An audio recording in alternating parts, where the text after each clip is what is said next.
What's up, everyone?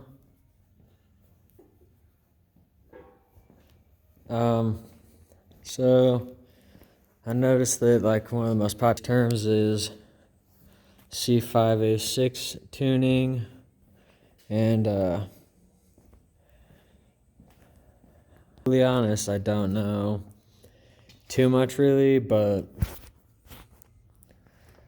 basically, I just want to make this video kind of to share what I've learned, what I've heard. Hopefully I remember it correctly, and if not, I'm sure it will get posted in the comments.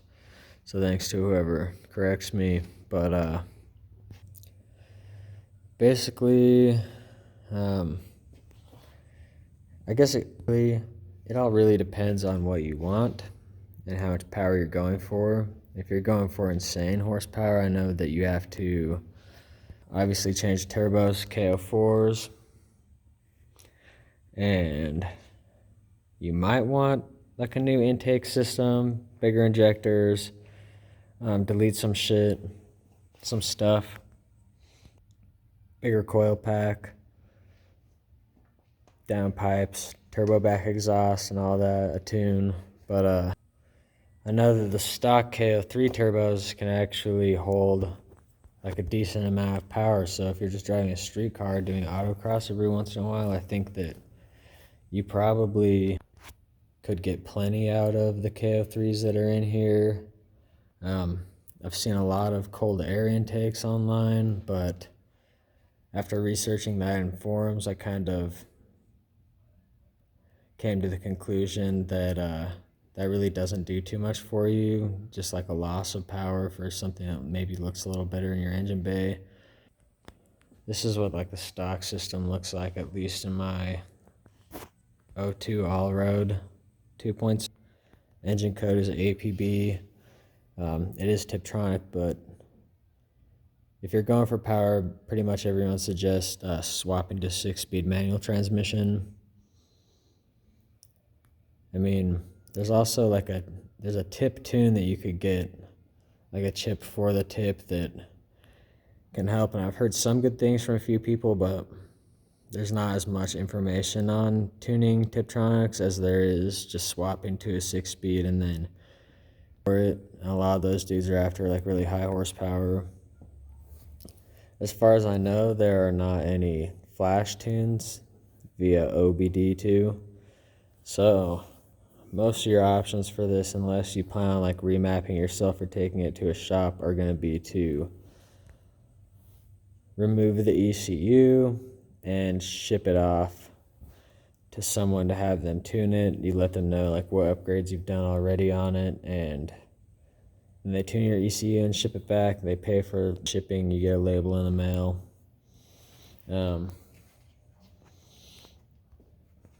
I guess as far as power goes, and this thing that I'm working on, I've heard and read that the Stabos can handle up to like 600 horsepower, which is actually like a decent amount. That's a lot more power than I would ever need driving it around here.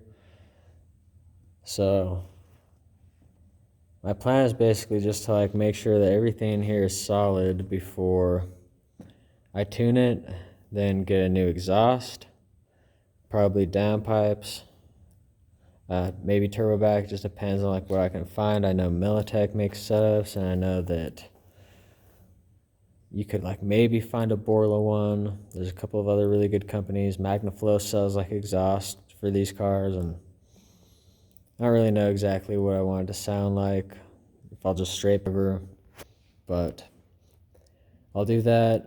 I'll probably just slap a tune on it after all of this is as bulletproofed as it needs to be, in my opinion, and then I guess I'll try to get it on a dyno or something at dyno days, and I'll let you know what the power is at, and how long it lasts.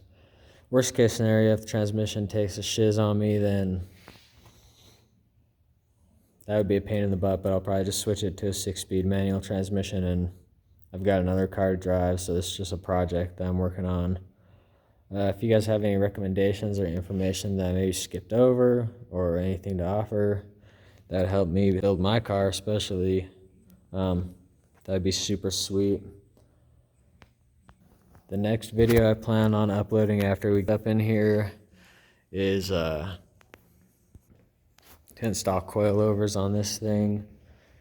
I just got some BC Racing BR coilovers that are 30-point adjustable and have dampening settings. So we'll try that out. Just got my daily AEB B5 fixed up. Hopefully reset some shiz in it, change the gas caps. So if you want to see the coilover video, you can subscribe, and yeah, just offer any suggestions or anything you want to see done to this car, and maybe we'll make it happen. Thanks.